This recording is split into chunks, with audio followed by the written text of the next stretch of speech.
안녕하세요. 시청자 여러분의 소중한 시간을 저와 함께 해주셔서 대단히 감사합니다. 여러분의 끝없는 관심과 많은 댓글들은 저에게 큰 힘이 되고 있습니다. 10월 18일 수요일입니다. 한동훈 장관은 지난 9월 초에 서울 남부지검장을 갑작스럽게 교체했습니다. 서울 남부지검에는 추미애 장관이 해체했던 금융증권범죄 합수부가 다시 부활해 있는 곳입니다. 이곳에는 대한민국 최고 디지털 전문가 수사진이 배치되어 있습니다. 이 막중한 핵심 검찰에 한동훈, 이원석 라인에 있는 김유철 검사를 투입한 것에 주목해야 합니다. 김유철 1969년생, 서울 현대고와 서울법대 출신, 특수통 공안통입니다. 그는 또한 한동훈 장관의 고교 그리고 대학 선배입니다. 추미애 장관이 수많은 사람들을 좌천시켰을 때 김유철 검사만은 대검에 남겨달라고 요청까지 할 정도로 윤석열 대통령의 신망이 두텁습니다. 김유철 지검장은 지난 2019년 조국 일가 수사를 반대했던 심재철 대검 부장에게 반발해서 친문 세력들로부터 찢겨서 춘천지검으로 좌천당한 경험이 있습니다. 윤석열 대통령이 집권 1년 4개월 만에 전격적으로 서울 남부지검장을 교체한 것은 매우 중요한 의미를 포함하고 있습니다. 윤석열 대통령이 집권한 이후 국정 상황을 이끌어가기는 매우 어렵습니다. 법원에서는 구속영장을 기각하고 일방적으로 무죄 판결을 내리는 등 사태가 연달아 발생해 왔습니다. 또 국회에서는 역사상 처음으로 대법원장의 임명, 동의안까지 거부하는 등 윤석열 정부의 국정을 어렵게 만드는 복병들이 여기저기 나타나고 있습니다. 그럼에도 불구하고 윤석열 대통령은 선관위와 문재인 청와대를 전방위로 포위해 왔고 많은 의혹들에 대해서 증거를 묵묵히 수집해 왔습니다. 윤 대통령은 사법고시 구수 만에 합격했습니다. 그만큼 끈기와 목표의식이 탁월한 권력의지가 강합니다. 지난 2020년 총선 부정에 대해서도 1년 이상 조사하고 분석해 오고 있습니다. 예상보다 강한 전 정권의 복병들로 인해서 일정이 다소 지체되기는 했지만 현재 대한민국 최고 엘리트 군단 윤석열 정부와 또 대한민국 최악의 범죄단이 내년 총선에서 대결하고 있습니다. 윤석열 정부의 정치적 상황을 전통적인 방식으로 분석한다면 많은 오류에 빠질 수 있습니다. 현재 대한민국은 전례 없는 변화의 중심에 있습니다. 대한민국 정치의 새로운 판도를 그리고 있습니다. 윤석열 정부는 현재까지 4.15 총선의 부정선거 문제를 깊이 파고들고 있습니다. 검찰, 금감원, 감사원, 국정원, 그리고 권익위까지 총 5개 기관이 4.15 부정선거 관련 정보를 자료를 교환하고 있습니다. 그리고 언론과 포털의 여론 조작에 대해서도 방통위, 법무부, 과기부, 문체부 등에서 국가기관이 정보와 자료를 수집해 왔습니다. 이러한 활동은 1년 이상 엄밀하게 진행되고 있습니다. 지난 9월 김유철 남부지검장의 교체가 그 중요한 시점입니다. 김유철 남부지검장은 취임사에서 내년 총선에서 검찰이 선거 부정을 감시하고 처벌하는 역할이 가장 중요하다고 생각한다고 발표했습니다. 이 발언은 2020년 4.15 총선 부정선거에 대한 수사 의지를 분명히 나타내고 있습니다. 이에 따라서 윤석열 대통령의 치밀한 전략이 신뢰성을 더욱 높이고 있습니다. 지난 7월에는 감사원과 권익위는 선관위의 부패와 채용 비리를 조사해서 당시 선관위 사무총장과 부총장을 사퇴시켰습니다. 그리고 또한 35년 만에 외부에서 선관위 사무총장이 임명되었습니다. 바로 그 사람이 김용빈 사무총장인데요. 윤석열 대통령의 서울법대 79학번 동기입니다. 또한 노태학 현 선관위 위원장과 사법연수원 동기입니다. 윤석열 대통령은 선관위의 핵심을 이미 장악하고 있습니다. 김용빈 사무총장에게 2달 이상 시간을 주어서 선관위의 현황을 보고받았습니다. 그 보고를 바탕으로 해서 9월에 김유철 특수통 남부지검장을 전격적으로 임명했습니다.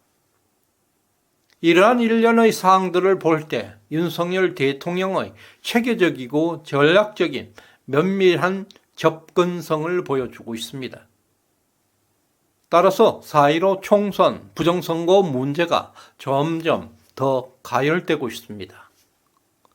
국힘당 의원들이 주도해서 국회에서 부정선거에 대한 설명회를 개최했고, 최승재 국힘당 의원은 부정선거 동조 여부를 떠나서 부정선거는 논란이 하찮게 다뤄졌다. 실제로 많은 증거가 나왔는데 대세에 지장이 없다는 이유로 그렇게 되면 누가 투표하러 가겠나 라고 명확하게 지적하고 있습니다. 또한 국정원은 지난 10월 11일에 선관위가 2020년 4.15 총선과 관련한 자료를 삭제했다고 밝혔습니다. 이것은 원본을 백업해 두어야 하는 규정을 위반했고, 외부 해킹으로 투표 조작은 물론 개표 조작까지 가능하다고 발표했습니다. 그리고 검찰 역시 지난 10월 10일 채용 비리 문제로 전직 선관위 사무총장과 부총장의 자택을 전격 압수수색했습니다. 이 두 사람은 2020년 선거에서 당시 조혜주 상임의원과 함께 부정선거의 핵심 인물로 지목되고 있습니다.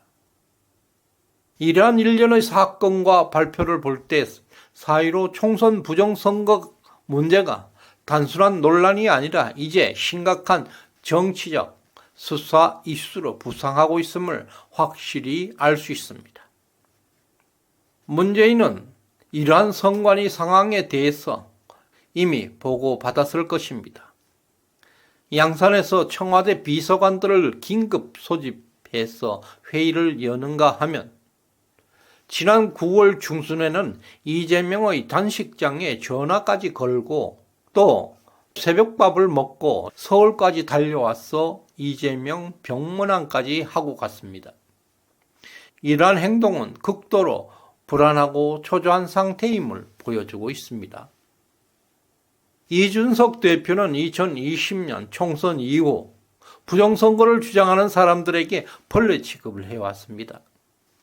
그런데 또 최근에 정부와 윤석열 대통령을 극렬하게 공격하고 비난하고 있습니다. 부정선거 얘기만 나오면 발작하고 있다는 사실이 더욱 수상합니다. 홍익표 민주당 원내대표는 지난 10월 17일에 국정원이 국내 정치에 개입하는 것이 사실이라면 강력하게 조치할 것이라는 성명을 냈습니다. 이 성명은 문재인 정권의 실세들이 국정원의 선관위 보안 점검을 정치 개입이라고 주장하면서 광분하는 것이 매우 수상합니다. 또한 방통위, 법무부, 과기부, 문체부는 여론 조작을 방지하기 위한 특별 대책으로 해외에서 우회 접속하는 IP를 차단하는 조치를 준비하고 있습니다. 4.15 총선의 부정선거 문제는 1960년 3.15 부정선거 때보다 더욱 조직적이고 광범위한 세력이 개입한 것으로 알려지고 있습니다. 윤석열 정부는 지금까지 18개월 이상 준비 과정이 필요했습니다. 현재 대한민국은 거대한 악의 세력과 마주하고 있습니다. 사법부가 안전을 찾는 순간 이 무시무시한 핵폭탄은 언제든지 터질 수 있습니다. 현재 서울 남부지검의 금융증권범죄 합수부가 주목을 받고 있습니다.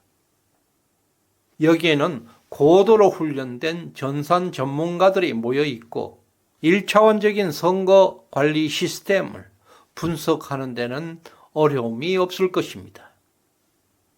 이들은 최고 수준의 컴퓨팅 시스템 분석가로 알려져 있습니다. 서울 남부지검장은 검찰에서 최고의 공안통, 특수통으로 알려져 있습니다. 그는 기자들에게 약 250개 선거구 중에서 10개를 담당하는 서울 남부지검이다. 내년 4월 총선을 앞두고 검찰의 역할이 매우 중요하다고 전했습니다. 이것은 서울만 잡으면 사실상 부정선거 문제를 모두 해결할 수 있다는 뜻을 내비치고 있는 것입니다. 이것은 사실상 4.15 총선에 대한 수사가 시작될 것임을 암시하고 있습니다. 이미 퇴직한 전직 사무총장과 부총장의 자택을 압수수색했고 4.15 총선 당시 상임위원이었던 조혜주와 또 위원장이었던 권순일에 대한 압박이 시작되기 일보 직전입니다. 내년 총선에서는 황교안, 민경욱, 박주연 변호사 같은 부정선거와 연관된 핵심 인사들이 제도권으로 복귀하기를 원하고 있습니다. 그와 동시에 이준석, 하태경, 유승민과 같은 반대 세력은 이번 총선 이전에 반드시 청산될 것으로 예상되고 있습니다.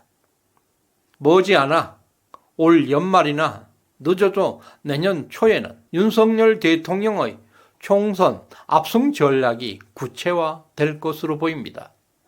따라서 정권 교체는 윤석열로 시작해서 윤석열로 마무리될 것으로 보입니다. 오늘 후원해 주신 박 선생님 진심으로 감사드립니다. 끝까지 시청해 주셔서 고맙습니다.